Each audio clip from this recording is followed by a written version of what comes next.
இன்றே டவுன்லோட் செய்து உங்கள் ஃபேவரட் ஷோக்களை என்ஜாய் பண்ணுங்க. உனக்கு லீவ் வேணும்னா நீ யார்கிட்ட கேட்கணும்? சொல்லு, யார்கிட்ட கேட்கணும்? உங்ககிட்ட கேட்கணும் மேடம். என்கிட்ட கேட்டியா?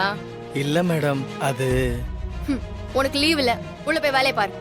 இல்ல மேடம், எமர்ஜென்சி குழந்தைக்கு. ஏய், உள்ள போய் வேலையை பாரியா, இல்லனா அதுக்கப்புறம் நீ இந்த கடை பக்கம் திரும்ப வரவே முடியாது. ஹே விஜி, உன் வீம்புக்கு இது நேரம் கிடையாது. அவர் போகட்டும், ஏதோ எமர்ஜென்சின்னு சொல்றாரு. குழந்தைக்கு முடியல போல. மனசாட்சி இல்ல உனக்கு? அண்ணா நீங்க போங்கண்ணா. உள்ள போன்னு சொன்னேன். என் பேச்ச மீறி இப்போ நீ கிளம்புன.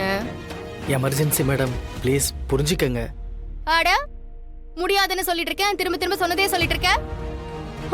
இங்க பாரு, போறதா இருந்தா மொத்தமா போயிடு. திரும்பி இங்க வர்ற கதையெல்லாம் இருக்க கூடாது. விஜி சொல்றத கேளு. அவர் மேடம், எமர்ஜென்சின்றாரு. வேண்டாம் மேடம், வேண்டாம், நான் போகல. அது பா, வேலையை பாரு. ஓ அண்ணா, என்னண்ணா நீங்க போங்கண்ணா, நான் பாத்துக்கிறேன். விடுங்க மேடம், நான் ஃபோன் பண்ணி சொல்லிக்கிறேன். இவங்கெல்லாம் மனுஷங்களா இருந்தா புரியும். இவங்களுக்கெல்லாம் கொஞ்சம் கூட மனசுல ஈவேற்கமே இல்ல. என்னைக்கு இந்த கடை ராமச்சந்திர ஐயா கைக்கு போதோ அன்னைக்குதான் எங்க எல்லாருக்குமே விடுதலை. என்னடா சொன்ன? வேலை பாக்குறேன் மேடம்.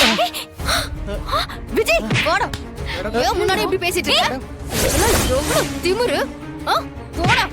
விஜி, நான் போடுற பிச்சை காசை வாங்கி தின்னுட்டு என் கடை இந்த ராமச்சந்திரனுக்கு போகணும்னு சொல்றியா? இனிமே உனக்கு இங்க வேலை கிடையாது. இந்த கடை பக்கமே வந்துடாத, போ.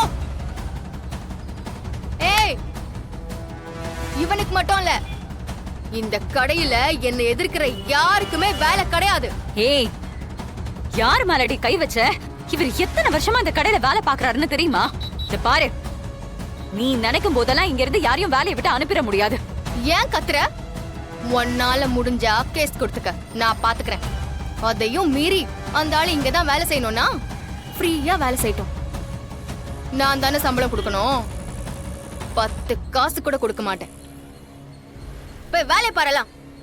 இவனெல்லாம் அண்ணா. பரவாயில்ல மேடம், நான் வரேன்.